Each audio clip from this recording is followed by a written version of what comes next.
What's good, y'all? Welcome to another episode, and today we are talking about great cars that deserve a second chance. All right, these cars are cars that technically went under the radar. A lot of y'all may have known about them, or a lot of y'all may not. But at the end of the day, these are cars that are actually really good cars, but they just did not get the credit that they deserve. So if you're in the market for a whip, you might want to consider any of these cars right here just to stunt, do your thing, and have fun. But without further ado, let's talk about it. Bring it in.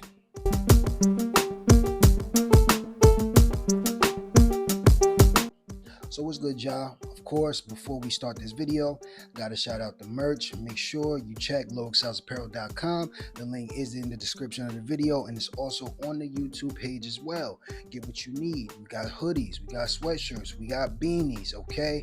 We got hats. Regardless, get whatever you need. Stunt, look good for yourself, look good for your fam, and support the fam, and get them in something that's, official, good material, good quality, okay? This is what we do. We do have new merch coming on the way, so definitely stay tuned for that. But again, until then, go get you something. Support yourself, support the channel, you feel me? And look good while you're doing it, right? But without further ado, let's get into this video. Number one, that would be a 2014 to 2016 Scion TC RS. This came equipped with a 2.5 liter inline 4, 179 horsepower, 172 pound-feet of torque. 0 to 60, what we talking? 7.3 seconds. So, it's a Scion, but Scion is technically made by Toyota. So, you have something that is super reliable, y'all. This car actually has great reliability, and it's a fun car. Is it underpowered? Absolutely.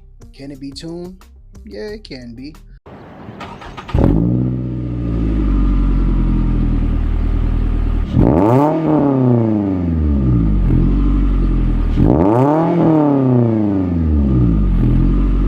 At a budget and not really worry about anything really going on or wrong with this car. It's a coupe, so you're not going to have the most practicality when it comes to just space, but it's still going to be a little mini baby basic sports car that you can have, and over time spend some money into it because you're going to get it at a very discounted price up front and be able to really just do what you want to do with it, customize it, and just make it to your liking. Okay, it's a great car as far as reliability goes. Yeah, it's a little out of date or out of touch maybe because we've already seen the TCs and the Scions, but it's still going to be a good car. It's going to be something that you're actually going to enjoy, especially if you're not looking for something too fast. You're just looking for something to have fun and just beat down and go wherever you want to go. It's going to be great for that. When it comes to problems or issues with this car, you just want to look out for the clutch failure, excessive oil consumption, hatchback struts, and electrical issues. So some serious, some not that serious, but once again, y'all, this car is going to be super reliable. Usually you're not going to have to worry too much about these things, but like I always mention to y'all, make sure you know where it's coming from. If you come across it and it was a young teen killing it before you got to it, then you already know there's probably going to be some things that you have to do to this car to make sure that it's running in pristine tip-top shape. You feel me? But it's not going to be the biggest issue. Why? Because it's cheap. All right, you're going to be able to throw whatever you need at this car, and it's going to reward you by being reliable and not breaking down and leave you on the side of the road. But I digress. Let's move on. Number two, that would be a 2014 to 2016 Nissan Juke Nismo RS all-wheel drive. This came equipped with a 1.6 liter, 215 horsepower, 184 pound-feet of torque. 0 to 60, what we talking? 6.7 seconds. So, this car, I know y'all, just give it a chance. Let me speak, okay? I understand. Look, it may not be by any means an attractive car, all right? There is going to be people who love it, and there's going to be a lot of people who hate it. It definitely has an acquired taste. But I promise you, you jump in one of these, especially the RS Nismo, you're going to have fun.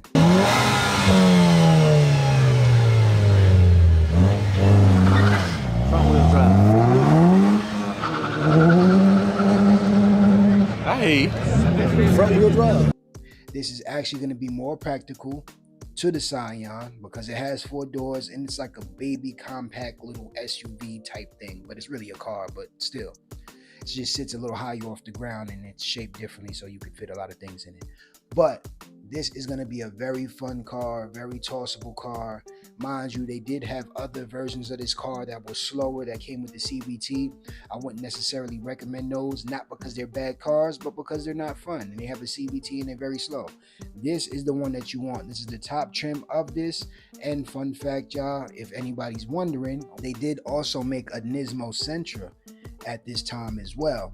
The difference is the Nismo Sentra was technically a little bigger, which kind of sounds weird because that was a car and this technically isn't, but it was a little bigger and it was less tunable, all right, because they had 2 different variations of this specific engine, and the one that came in the RS was the one that was the more tunable engine, right? Think of BMW N54 to N55 engines, right?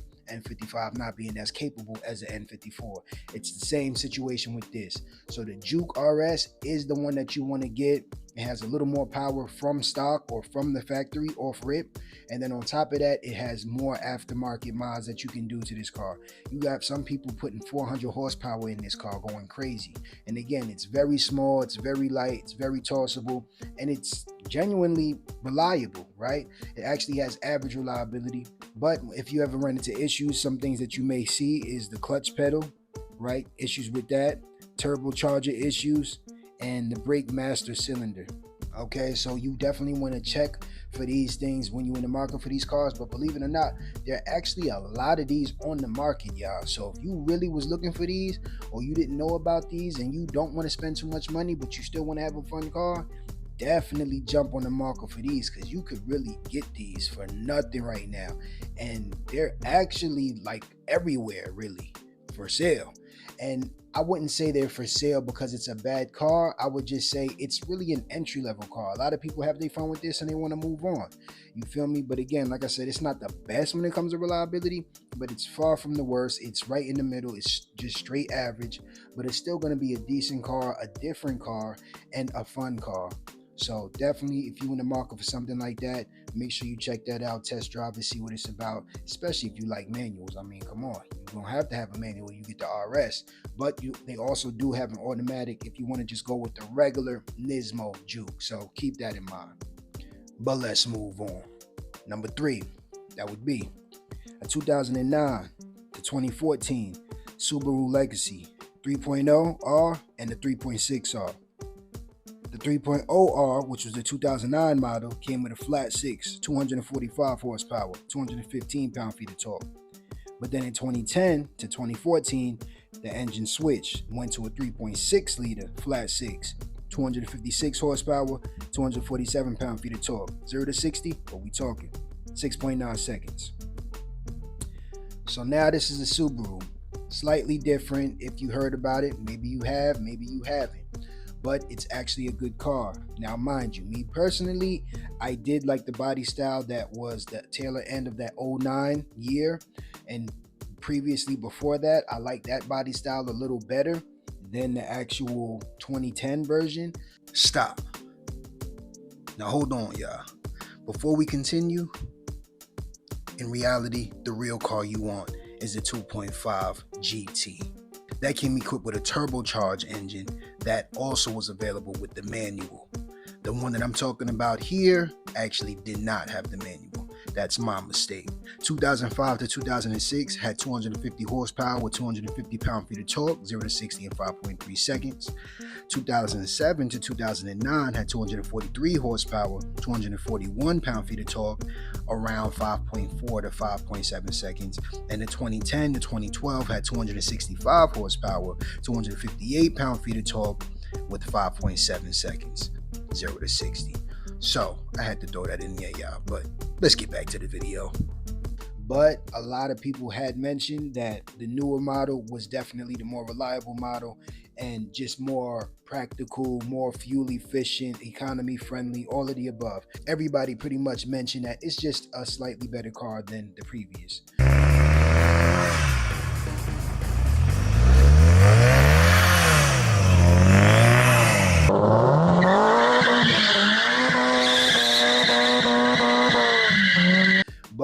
if you're in the market for it and you want, more style than actual everything else that I mentioned, then yeah, you go ahead and jump in the older one and worry about that. But this is still going to be a reliable car. It's average to above average. So you jump in it, you really don't have to worry too much about things going wrong. And it's a Subaru at the end of the day, so you know what that means. Great resale value. All right. Subarus have a very high resale value when you want to get out of these cars. So keep that in mind if you do get in it and you don't want to keep it for too long. All right, put that thing back on the market. Somebody gonna pick it up. Definitely. Issues that may arise is fuel consumption, especially for the older body style, for the 09, and a lot of oil consumption as well, and that's for both models. So pretty much no major issues at all. You might run into some very few electrical issues here and there, but really not many issues at all. It's going to be a reliable car. It's going to be a fun car, probably not as fun as the previous two cars on this list, but it's going to be something that's definitely practical. You can fit the fam in here, all-wheel drive. You can still burn through the gears. You can get this in the manual and do what you want to do with it, because now the newer version of this car does not come in the manual, so it's not as desirable as it once was. Definitely, if you're in the market for something more reliable and more practical, then this is going to be the car for you on this list. But let's move on. Number 4. It's a rare one, y'all. Y'all know what it mean when I say that. It's a rare one. We're taking it back to Nissan, and that would be a 2005 to 2006 Nissan Altima SER. This came equipped with a 3.5 liter V6, 260 horsepower, 251 pound-feet of torque. 0 to 60, what we talking? 6.1 seconds. So, this is back when Altimas really wanted to be Maximus, really. I mean, to be honest with you. They have up to now made versions of Nissan Altimas that were quicker than the average, but they wasn't as powerful as their Maxima counterparts. This one right here though is the most desirable Altima in my opinion, because they only made it for 2 years, as you see. So the production of this car was very low, and it just looked different. It looked sporty. It looked cool. It was definitely a car that was really a test run from Nissan, just to see, how y'all gonna treat this Altima when I drop it. But it was really nice, and it was very rare. So the few people who did have it, a lot of them kept it because they knew, this car ain't coming back, so I'm gonna keep mine.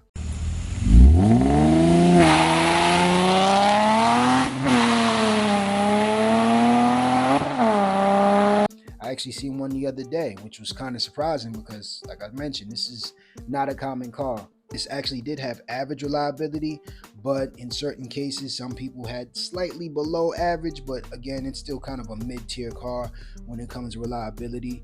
But once again, you're still going to have a car that they don't technically make anymore, but it's still a Nissan. You're still going to be able to source a lot of these parts. So that's not going to be the biggest issue for you.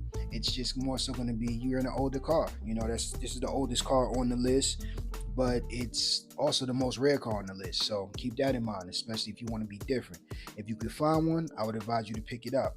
But when you run into issues that may arise is catalytic converter issues, crankshaft and camshaft issues, the clutch sinking, very bad brakes, or not bad, but cheap brakes, and fuel pump issues. So yeah, you got a little problems here and there, but once again, this is going to be an older car, so these are things that you're going to want to address anyway, because you already know all these things need to be new if you're going to take it for another 5-10 years, depending on how long you want to keep this car running at peak performance and really want to run through the gears and burn it. You feel me? It's still a little quick car, so you're going to want to push it, so you got to make sure everything is on point.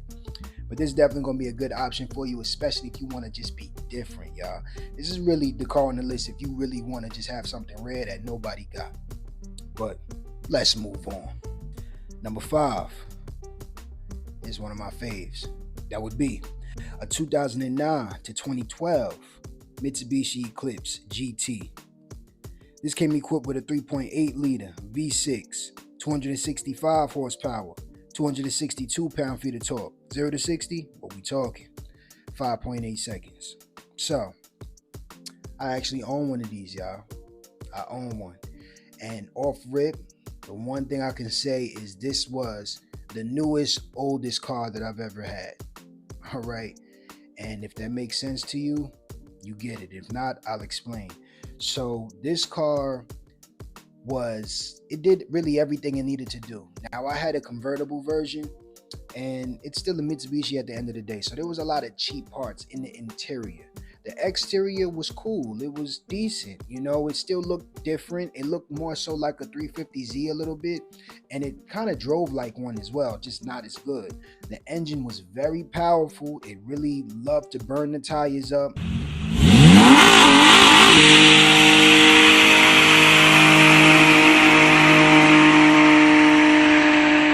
And it felt like it felt like it was faster than what it really was, especially on paper, right? This car had a big 3.8 liter engine. Like, you don't really see that too common, especially now in a car like this, right? And it was definitely a cool car. It was different.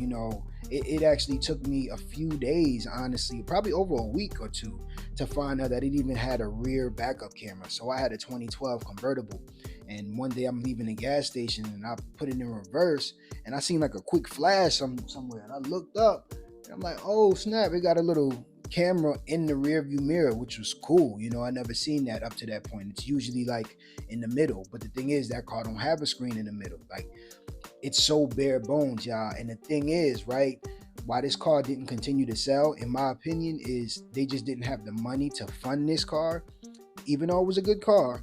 But the interior of this car stayed the same since 06, y'all.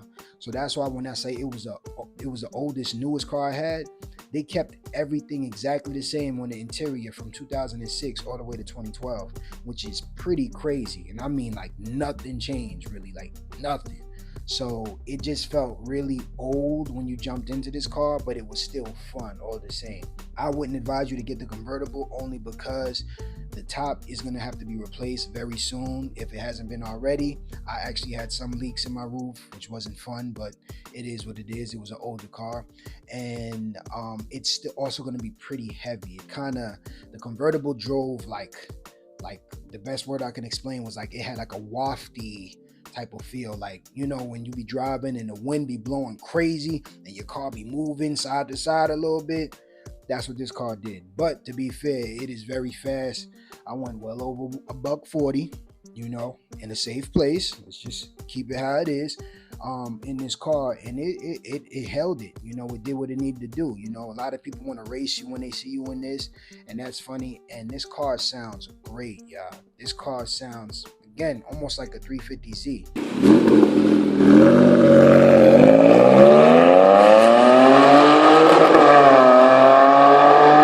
It's different, especially just from factory. You don't even have to do too much to the exhaust on this car.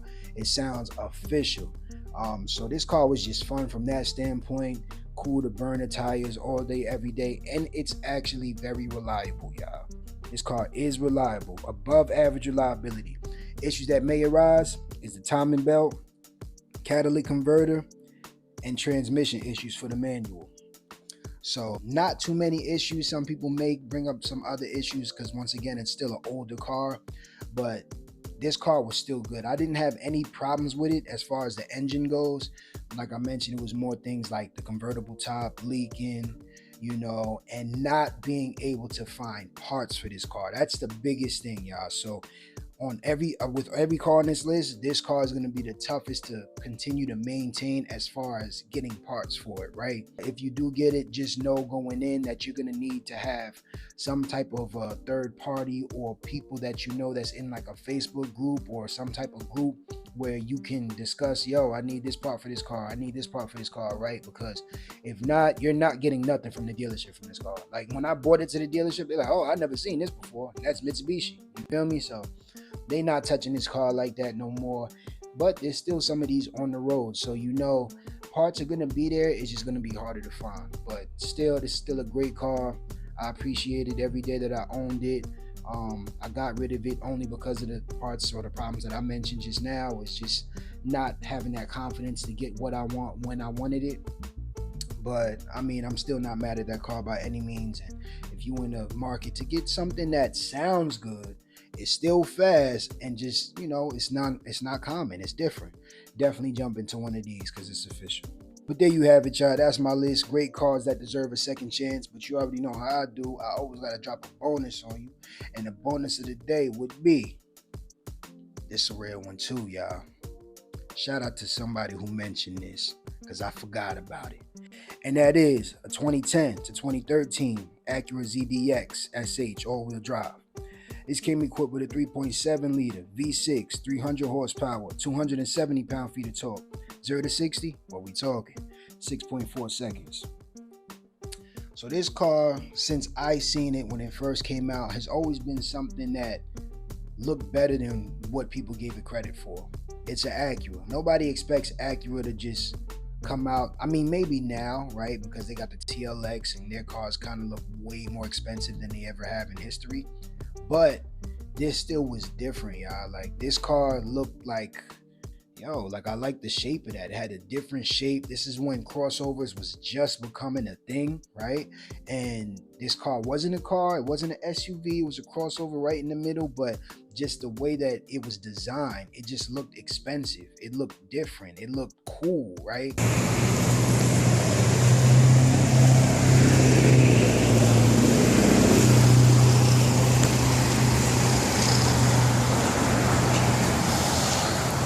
And not many people had it, even back then when it came out. This car was also made in very limited numbers, so this is not something that you've seen everywhere. It was rare then, and it's super rare now, but it's still going to be a good car, and they still have support for it. So this is something that you can still jump in today and not worry too much about issues or problems. Why? Because it's still an Acura. What that mean?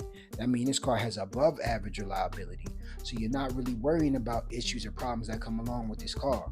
And it's quick. It's quick. It's a crossover. It's practical. It looked good. It looked expensive. I mean, you really can't go wrong with it. Issues that may arise is excessive oil consumption, airbag recalls, and minor electrical issues, right? Other than that, you really don't got too much to worry about with this car.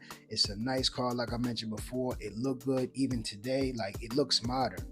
This car looks modern. A lot of people just jump in and put big wheels on it and just, be cruising in traffic, chilling comfortably, you feel me? So if that's you, definitely jump in the market for one of these. It's not going to be that easy to find one that's in great condition, but they're definitely out there. You'll be able to find something, comparison to like the Eclipse is going to be a tougher find, or, something like that SCR Nissan, that's going to be really hard to find. But yeah, definitely get in the market, y'all, and check for that. If it was up to me, what would I get on this list? I'd probably do that Acura. You feel me? I'd probably do that Acura just because I do love that Altima. Don't get it twisted, but I never was the biggest fan of that body style. Although the SCR did look better, that wasn't my version of the Altima that I really liked like that. So I'm like, I'll probably pass on that. But that Acura though, it just looked really good, and I could just use it, right? It's practical. It can do everything that I needed to do. It has enough power to get out of its own way and really, do what you need to do with that as well. And it just looked good, y'all. So I'm going with that Acura. Y'all get in the comment section below. Let me know what y'all going with.